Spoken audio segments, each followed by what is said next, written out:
I'm very glad to share with you a few thoughts on the topic Don Bosco's passion for his boys.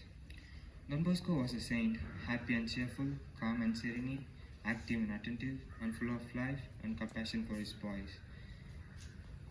He is honored today as the father of youth because of his great love he had for his boys.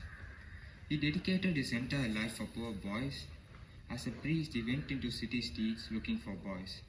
Whenever he saw a little vagabond or unemployed youngsters, he would stop and talk to him in a friendly manner. He made friends with all kinds of boys, like bootblacks, chimney sweepers, stable boys, messenger boys, and others doing odd jobs. He would strike up a conversation with any boy on the street by telling some humorous stories, witty remarks, jokes, anecdotes, and the like. Then he would bring in the conversation round the subject of eternal salvation.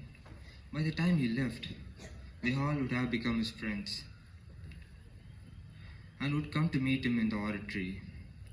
His first attempt at keeping his boys in his house was failed when the boys ran away with the blankets. But he was not discouraged. His concern for street boys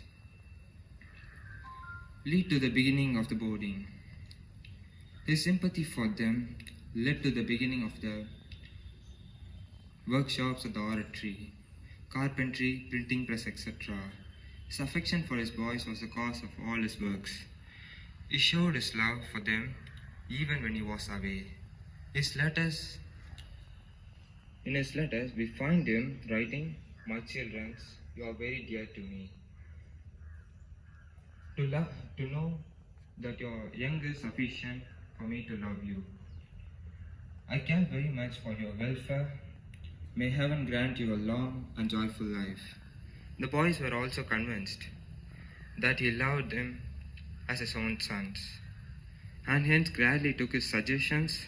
Yes, dear friends, we would be like Don Bosco, must have his passion for the youth.